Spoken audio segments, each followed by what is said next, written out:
Assalomu alaykum, hurmatli podkastimiz tinglovchilari. Xudo xolasa bugun 15-epizodimiz, yubiley epizod desak ham bo'ladigan epizod, xudo xolasa. Sabab 15-epizod qildik. To'g'risi o'zim o'ylamadim. Balki bo'lar, balki bo'lmas deb boshlab o'rgandik. Birinchi podkastni ham tayyorgarliksiz olgandik. Keyingilar tayyorgarlik bilan bo'ldi. 15 ta son olaman deb umuman o'ylamadim. Bunaqa songa yetadigan fikrlarimiz bo'ladi deb umuman o'ylamagandim. Hop, shu paytgacha ko'rib kelgan, shu paytgacha hammasini ko'rganlar, men shu yerda deb qo'ysanglar. Podkastni anaqasida kommentariyasida yozib qoldirsanglar xursand bo'lamiz. Hop, bugungi tayyorlab kelgan narsalarimizga o'tamiz bo'lmasa. Bugun 3 ta narsa tayyorlab kelganmiz. Hop. Birinchisi ingliz tilida Occam's Razor deyiladi. Bu o'zbekchasiga Occamning ustarasi deb tarjima qilsak bo'ladi. Endi nima bu desa, bu bir voqeani bir nechta izohlari bo'lgan paytda biz uchun eng miyamiz uchun yoqadigani eng sodda izoh bo'ladi. Shu narsa haqida aytamiz. Shu narsa haqida gaplashamiz. Endi bu degani sodda izoh doim to'g'ri bo'ladi degani emas, lekin soddasidan boshlasak, keyin murakkablashtirganimiz biz uchun oson bo'ladi. Bir nechta izohlar bo'lgan paytda, masalan, o'quvchi testni yaxshi ishlolmasligi mumkin. Bitta izoh bo'lishi mumkin, aytaylik, test qiyin edi degan izoh bo'lishi mumkin bittasi. Ikkinchi izohimiz o'qituvchi, aytaylik, u o'quvchini yomon ko'radi, shuning uchun past baho qo'ydi bo'lishi mumkin. Uchinchi izohimiz nima bo'ladi? Uchinchi izohimiz shunchaki yaxshi o'qimagan edi, o'quvchi yaxshi tayyorgarlik ko'rmagan edi deyishimiz mumkin. 3 ta izoh mana. Xo'p, shu 3 ta izoh. Keling, mana 4-inchisi ham qo'shamiz. O'quvchi asabiylashdi, hayajonlandi, yaxshi ishlolmadi degan izoh ham qo'shdik. Qaysi biri biz uchun miyamizga yoqimli desa, bizning miyamizga yoqimlisi eng soddasi. Eng soddasidan boshlashimiz kerak. O'quvchi shunchaki yaxshi tayyorgarlik ko'rmagandir balki. Xo'p, shundan boshlasak, biz murakkablashtirmasak, demak, masalalarimiz osonroq yechilib ketadi. Ya'ni ingliz tilida over dramatize deyiladi. O'zbekchasiga drama yasab olmasak voqealardan, izohlar ko'p-ku, o'z-o'zidan drama yasab olmasak, osonidan boshlasak, keyin murakkablashtirishimiz mumkin. Misol, o'quvchi yaxshi o'qimadi. Xo'p, o'qimadimi? O'qigan bo'lsa-chi? Xo'p, o'qigan bo'lsa mayli, u sabab emas ekan. Ya'ni u izoh to'g'ri kelmadi bizga. Keyinchisi, xo'p, asabiylashgan. Hayajonlandingizmi? Yo'q, hayajonlanmadim, bosim ham bo'lmadi, chunki test oson bo'ldi. Test oson emas, вообще. Test bemalol qo'yildi. Testda misol uchun telefonlar yig'ib olingani yo'q yoki boshqa sabablar bo'lgani yo'qda. Keyingisiga o'tdik, murakkablashtirdik. Yana keyingisi nima edi? Keyingisi, xo'p, test rostdan qiyin tuzilgan edi. Mayli, aytaylik, nisbatan ordongidan ko'ra qiyinroq bo'ldi. Unaqa ham bo'lmasa-chi? Xo'p, unaqa ham bo'lmasa, keyin 4-chi aytgan izohimizga to'g'ri kelishi mumkin. Boshqachasiga u izohimiz deyarli to'g'ri kelmaydi. O'qituvchi, ya'ni o'quvchini ataylab yomon ko'rganligi uchun, yoqtirmaganligi uchun past baho qo'ygani deyarli unaqa holat bo'lmaydi. Ya'ni buning ehtimoli kam. Eng sodda izohlarning ko'pincha ehtimoli yuqori bo'ladi. Misol uchun, doktorlar juda bu narsadan juda ko'p foydalanadi. O'zi bilib, bilmay doktorlar shu narsadan foydalanadi. Misol uchun, burningiz bitib qoldi. Bir hafta burningiz bitib qoldi. Doktorga borasiz. Doktor birinchi bo'lib sizga burningizni o'simda bor ekan deb turib 20 millionga operatsiya qildirib turmaydi-da hech qachon. Avval katta ehtimol nafas olib ko'rasiz, boshqa qilasiz.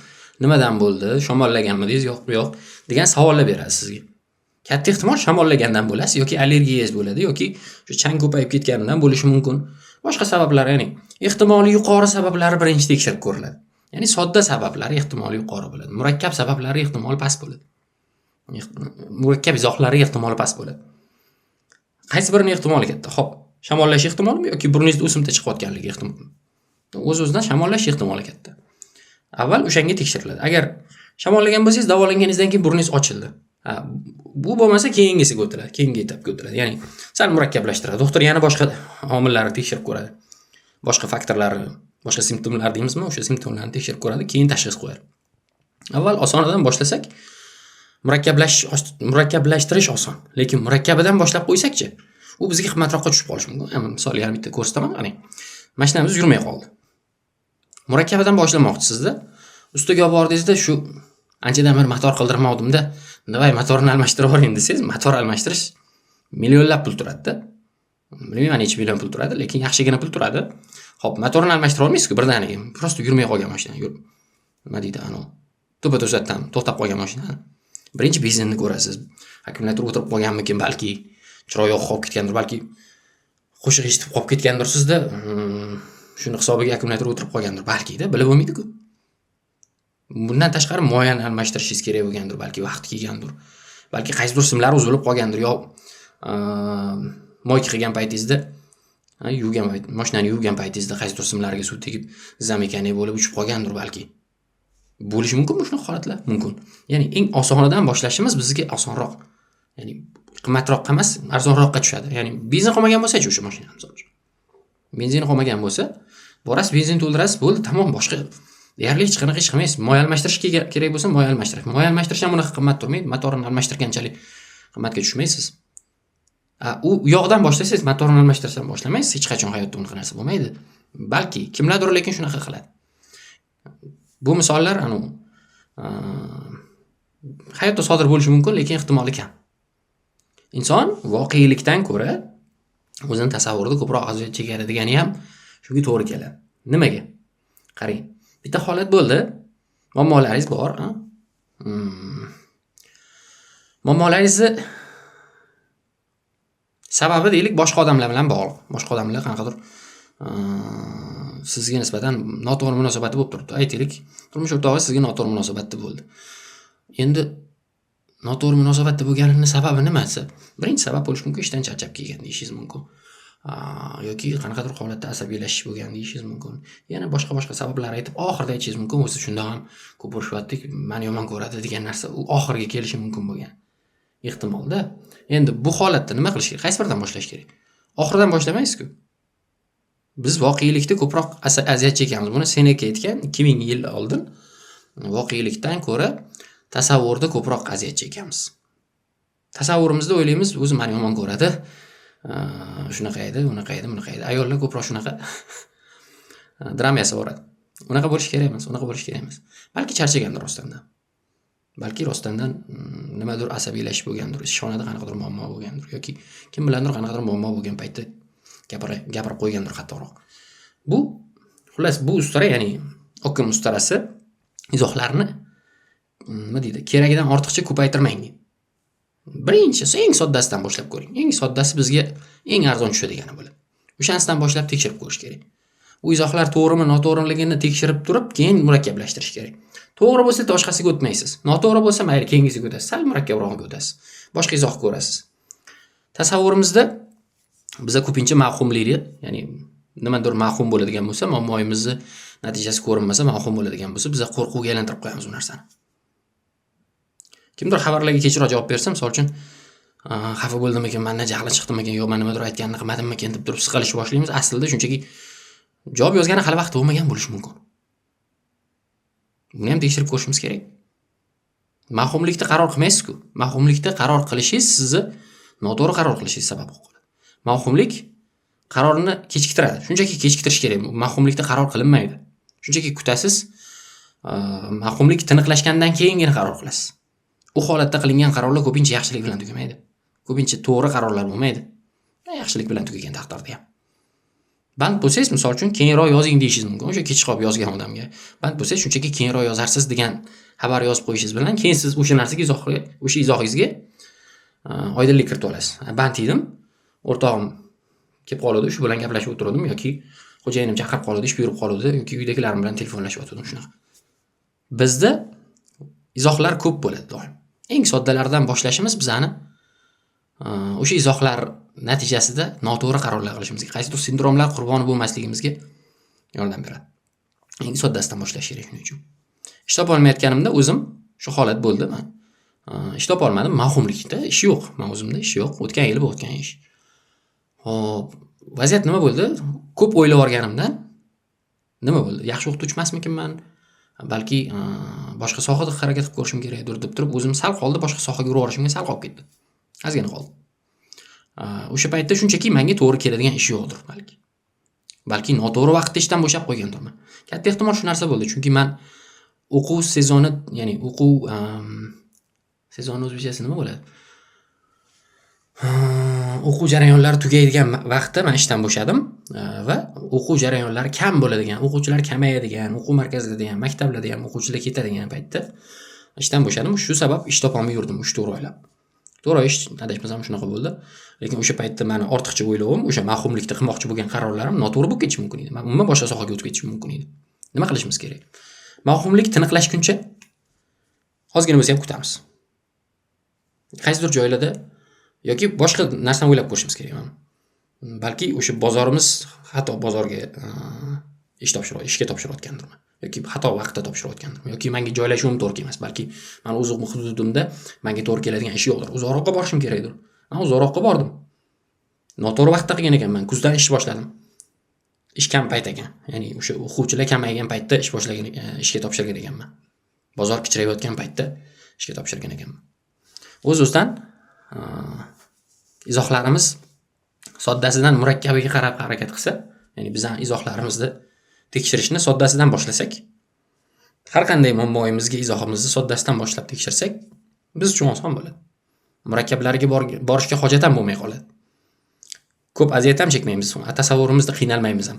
Soddasidan boshlang, keyin murakkablashtiring. Agar kerak bo'lsa unda ham. Birinchisi shu edi, xo'p. Ikkinchisi Handlens Razor. Bugun faqat usturalar haqida gaplashamiz shekilli. Hop. Bu Handlen usturasi deyiladi ingliz tilidan tarjimasi. Bu nima degani desa, xatti-harakatlar noto'g'ri talqin qilinmasligi uchun kerak bo'lgan narsa bu. Ya'ni bizda eng ko'p qiynaydigan narsalar nima desa, odamlar xulqi emas. Odamlar xulq-atvori, odamlar bizga bo'lgan munosabati bizni qiynamaydi. Biz ularni talqin qilishimiz bizni qiynaydi. Statistik ma'lumotlarga qaraganda er-xotinlar orasida eng ko'p tushunmovchiliklar kechqurun bo'lar ekanda. Bu munosabatlar tepadagi o'rganganimiz, ya'ni yuqoridagi o'rganib ketganimiz Occam's Razor bu muammolar haqida. Muammolarning izohini oddiydan murakkablashtirishimiz haqida. Bu esa bu munosabatlar haqida. Munosabatlarda har doim ham biz o'ylagan darajadagi bir salbiy narsalar bo'lmaydi. Bir narsalar salbiy talqin qilinishi bu aslida ular salbiyligi haqida emas. Bu narsalar ijobiy ham talqin qilinishi mumkin edi. Balki shunchaki e'tiborsizlikdir, balki shunchaki ahmoqlikdan, balki shunchaki bilmaslikdan qilib qo'yilgan ishlar bo'lishi mumkin-da, munosabatlar bo'lishi mumkin-da. Hozir aytganimizda er-xotinlar eng ko'p urushlari, janjallari kechqurunga to'g'ri kelar ekan. Nimaga? Birinchidan erkak kishi ishdan keladi, charchab keladi. O'zim mana hozir ishdan kelganman, charchab kelganman. Deyarli shovqin yoqmaydi menga. Qattiqroq gapiraman. O'zim ham misol tan olaman bu narsani. Imkon qadar tinchlikda, imkon qadar xotirjamlikda, misol uchun ovqatlanishi yoki kechqurungi vaqtimni o'tkazishni xohlayman. O'z-o'zidan shovqin bo'lishi yoki qanaqadir men xohlamagan vaziyatlar bo'lishi meni asabiylashtiradi. O'z-o'zidan janjalga olib borish mumkin bu narsa. Har qanaqa holat. Lekin buni talqin qanaqa bo'lishi mumkin? Har kuni kechqurun urushdan ayolim aytaylik meni har kuni kechqurun ishdan keladi, meni urishadi, meni yomon ko'radi, unaqa edi, bunaqa edi degan narsalar bo'lishi mumkin. Asli mumkin. Agar shunaqa talqin qilsa mumkin. Lekin aslida qanaqa bo'lishi mumkin? Aslida men shunchaki charchab kelgan bo'lsam-chi, shunchaki e'tiborsiz bo'lib qolgan bo'lsam-chi, o'sha charchaganim hisobiga e'tiborim pasaygan bo'lsa-chi. Shunchaki yomon narsani taxmin qilib qo'ygan bo'lsak-chi. Yaxshi narsani ham taxmin qilsak bo'lardi-ku. Misol uchun. Odamlar har doim ham yomon niyat bilan yashamaydi. Bo'ladi, kam bo'ladi, juda kam bo'ladi. Hech qachon qarindosh urug'lar bir-biriga nisbatan yomon niyatda bo'lmaydi hech qachon. Bir-birini qanaqadir ichida g'araz niyati bo'lmaydi bir-biriga nisbatan. Qarindosh urug'larda, turmush o'rtoqlarda yoki bir ishxonada ishlaydigan bir xodimlarda bir-biriga nisbatan hamkasblarda hech qanaqa deyarli g'araz niyat bo'lmaydi hisob. Kam bo'ladi, juda kam unaqa odamlar. Miya shunchaki salbiy taxminlar tezroq qiladi, kuchliroq ishlab chiqadi bu narsa. Bu narsani ingliz tilida negativity bias deyiladi, ya'ni bu salbiylik sindromi.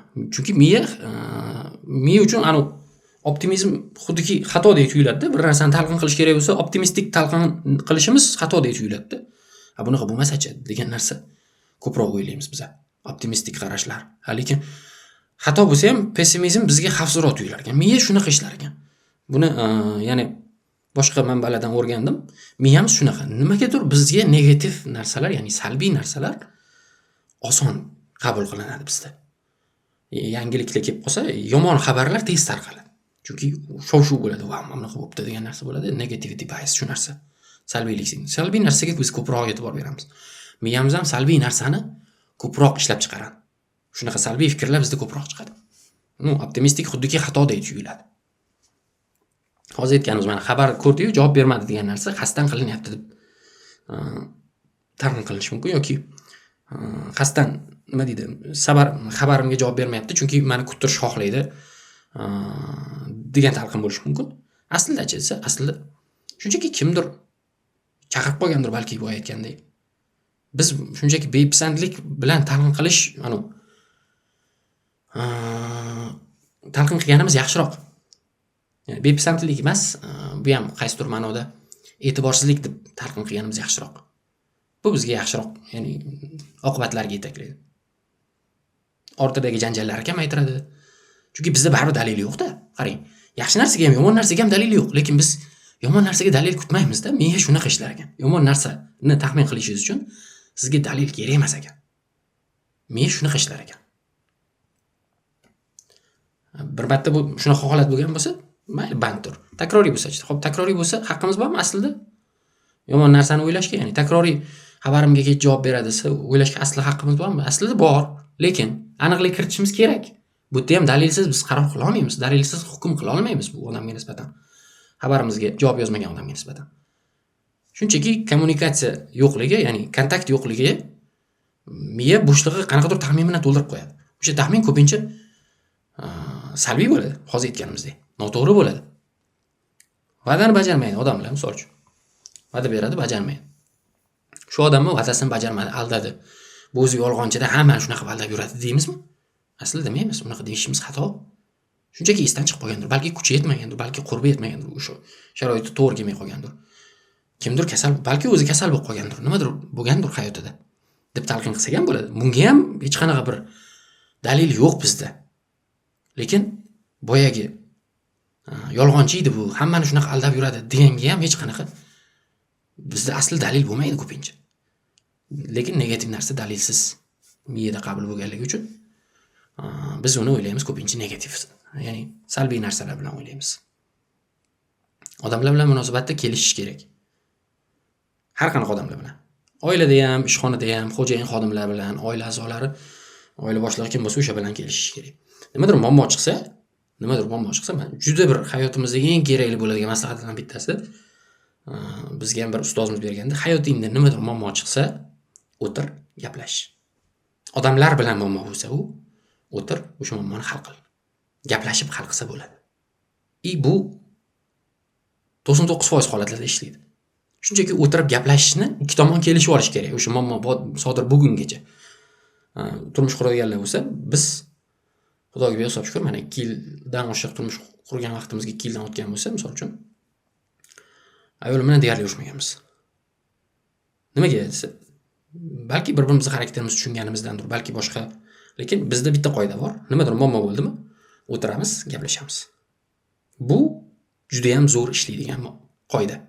Hammaga ishlaydi. Xo'jayin xodimlar bilan qilsa ham ishlaydi, o'qituvchi-o'quvchilar bilan qilsa ham ishlaydi, er-xotin bir-biri bilan qilsa ham ishlaydi, ota-ona bolalar bilan qilsa ham ishlaydi. Har qanaqasiga ishlaydi. O'tirib gaplashish kerak. Shunchaki kommunikatsiyaning yo'qligi narigi tarafni salbiy narsalar bilan eslashimizga olib keladi. Salbiy qanaqadir izohlar yasa olamiz o'zimizga. Asli ijobiy ham bo'lishi mumkin. Biz shunchaki salbiyni aksiomadek qabul qilganmiz. Aksioma nima desa, isbot talab qilmaydigan narsani aksioma deydi. Xuddi shuni qabul qilamiz. Lekin hozirdagi gaplashishimizni, kommunikatsiya qilishimiz orqasidan muammolarga yetishimiz natijasida biz adolatliroq bo'lamiz. O'z-o'zidan muammolarimiz osonroq hal bo'ladi. Odamlar asli biz haqimizda biz o'ylaganimizchalik ko'p o'ylamaydi. Ya'ni men shunaqa effekt bor ingliz tilida. O'zimman effekt bor shunaqa. Spotlight effekt deyiladi. Bu nima degani bu? Diqqat markazi effekti deyiladi o'zbek tilida. Hamma o'zini dunyoning markaziman deb hisoblaydi-da. Men qichqirmasam tong otmaydi deydi-ku, xo'roz deb o'ylaydi odamlar o'zini. Xo'roz ham shunchaki xo'roz emasmi? Men qichqirmasam tong otmaydi deb o'ylaydigan xo'roz. Tushunasizmi? Hamma o'zini shunaqa deb o'ylaydi. Butun dunyodagi hamma odamlar shunaqa deb o'ylaydi. Kimlardir bu effektni bilgan bo'lsa, yaxshiroq o'ylashi mumkin, to'g'riroq qaror qilishi mumkin. Effektni bilmaydiganlar ko'pincha shunaqa o'ylaydi. Dunyoni markaziman deb o'ylaydi. Ko'proq odamlar nima deydi deyishi ham shundan bo'ladi. Odamlarga sizni ko'pincha qilayotgan ishlaringiz ko'p ham qiziq emas. Odamlar gapiraveradi. Gapiradiganlari mayli.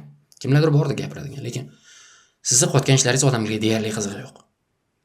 Doim meni kuzatyapti deb o'ylaymiz, lekin ko'pincha bu xato tasavvur bo'ladi. Xatoyimizni eslab yuribdi deb o'ylaymiz, lekin hamma o'zining muammosi bilan o'zi band. Men post qo'yaman, misol uchun hamma meni postimni baholayapti deb xavotirlanib turaman, qanaqadir salbiy nimadir kelib qolmasmikin degan ma'noda balki qo'rqib turishim mumkin. Lekin aslida ko'pchilik shunchaki scroll qilib o'tkazaveradi. Shunchaki keyingi podkast bitadi. Yoki men podkastim haqida kimdir yaxshiroq komment yozib qolamiki, yoki kimdir yomonroq komment yozib qolamiki deb kutsam ham hech kimga yozmaslik mumkin. Hammani o'zining muammosi o'ziga yetarli. Diqqat markazida emasmiz. Odamlar biz haqimizda, biz kutganimizchalik, biz o'ylaganimizchalik ko'p o'ylamaydi. O'ylasa ham bizga buni bordi keldisi yo'q. Bizga buni zarari ham, foydasi ham yo'q. Bilganimizda ham. Ya'ni ikkita narsadan xulosa olamiz. Birinchisi demak, Occam's razor dedik. Bu voqea hodisalarni, muammolarni izohlash kerak bo'lsa, eng soddasidan boshlab izohlab tekshirish kerak. Keyin agar yaxshi tekshirganimizda u izohlar xato bo'lsa, murakkablashtiramiz. Munosabatlarda ham xuddi shunaqa.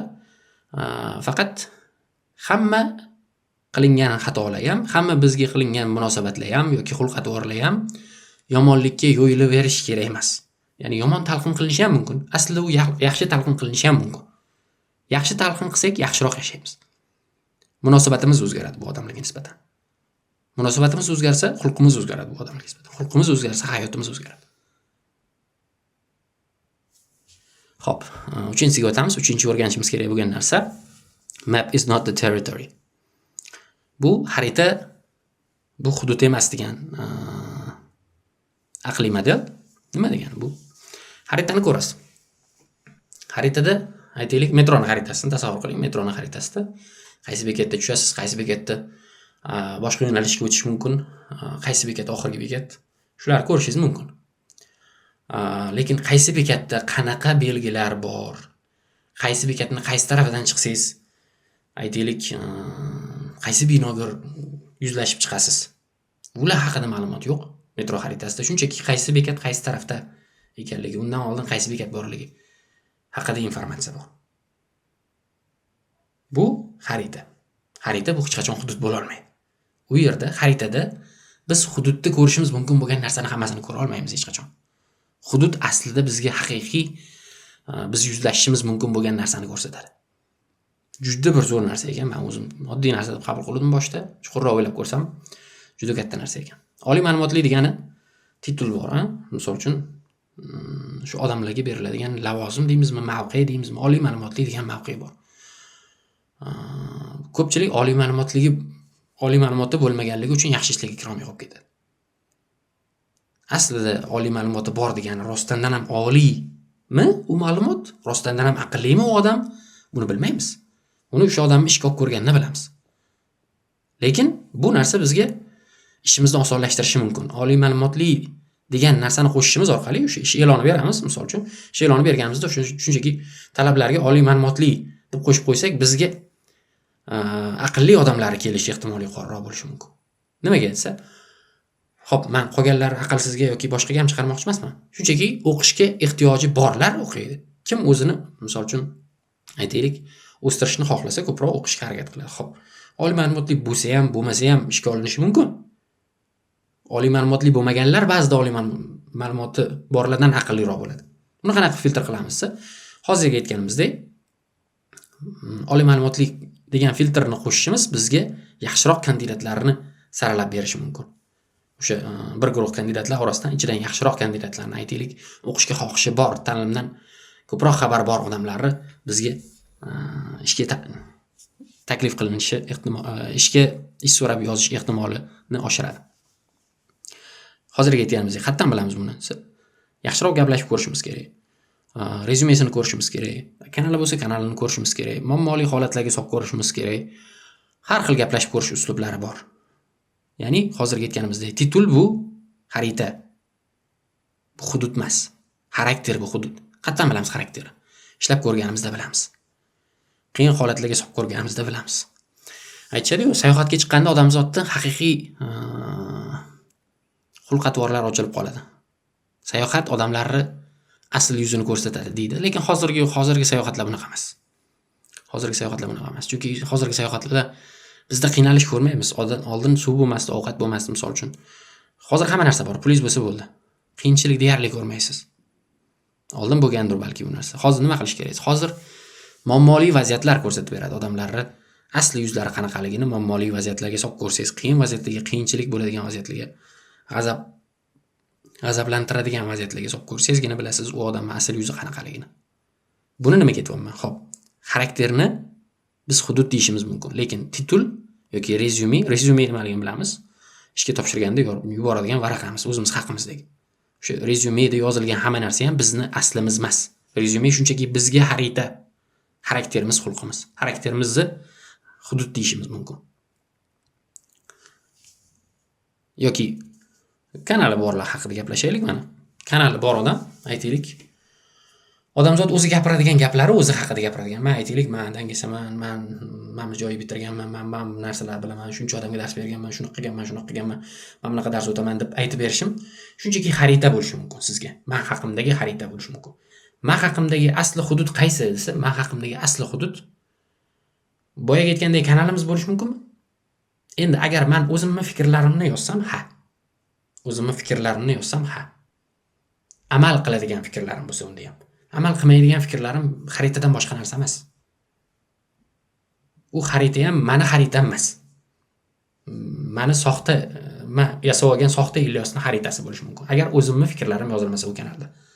Ozgina murakkablashtirib yubordim. Qarang. Kishilar o'zlarining postlarini, o'zlari qiladigan ishlarini post qilib yozsa kanallarda, misol uchun, u xarita bo'lishi mumkin odamlarning o'zlariga, balki hududan bo'lishi mumkin agar asllaricha yozsa. Asllaricha yozadigan odamlar kam. Men o'zim ham bunaqa yoza olmayman hali. Men bilgan nechta odamlar ham kerak bo'lsa asllaricha yozaman. Aslicha yoza olmaydi. Qanaqadir yaxshiroq ko'rinishga harakat qilamiz, qanaqadir taqvoliroq ko'rinishga harakat qilamiz. Amalda ustunroq ko'rinishga harakat qilamiz. O'sha postlarimizda, kanallarimizda, yozayotgan narsalarimizda, kerak bo'lsa mana shu videoyimizda ham. Xo'p. Kanal egasi fikrni amalda ko'rsatmasa, xarita shunchaki reklama, bundan ortiqcha narsa emas. Gapga emas, biz ketma-ket qilayotgan ishlarga qaraymiz o'shanda. Ishlar bizning ketma-ket u odam qilayotgan ishlar u odam haqidagi haqiqiy hudud bo'lishi mumkin. Testdan olingan baho, testda biz baho olamiz, misol uchun. Xarita bo'lishi mumkinmi desa? Balki bo'lar, lekin u bilimni ishlata olamizmi yo'qmi bilmaymiz. Bu baribir hudud bo'la olmaydi. Testdan olingan baho hudud bo'la olmaydi. Bilimni ishlata olishimiz, muammoli vaziyatlar kelganda o'sha bilim bizni esimizga kelishi, o'shandan foydalana olishimiz, o'sha natijasida yaxshiroq qarorlar qilishimiz hudud bo'lishi mumkin. Boshqacha aytganda u xarita bo'ladi faqat.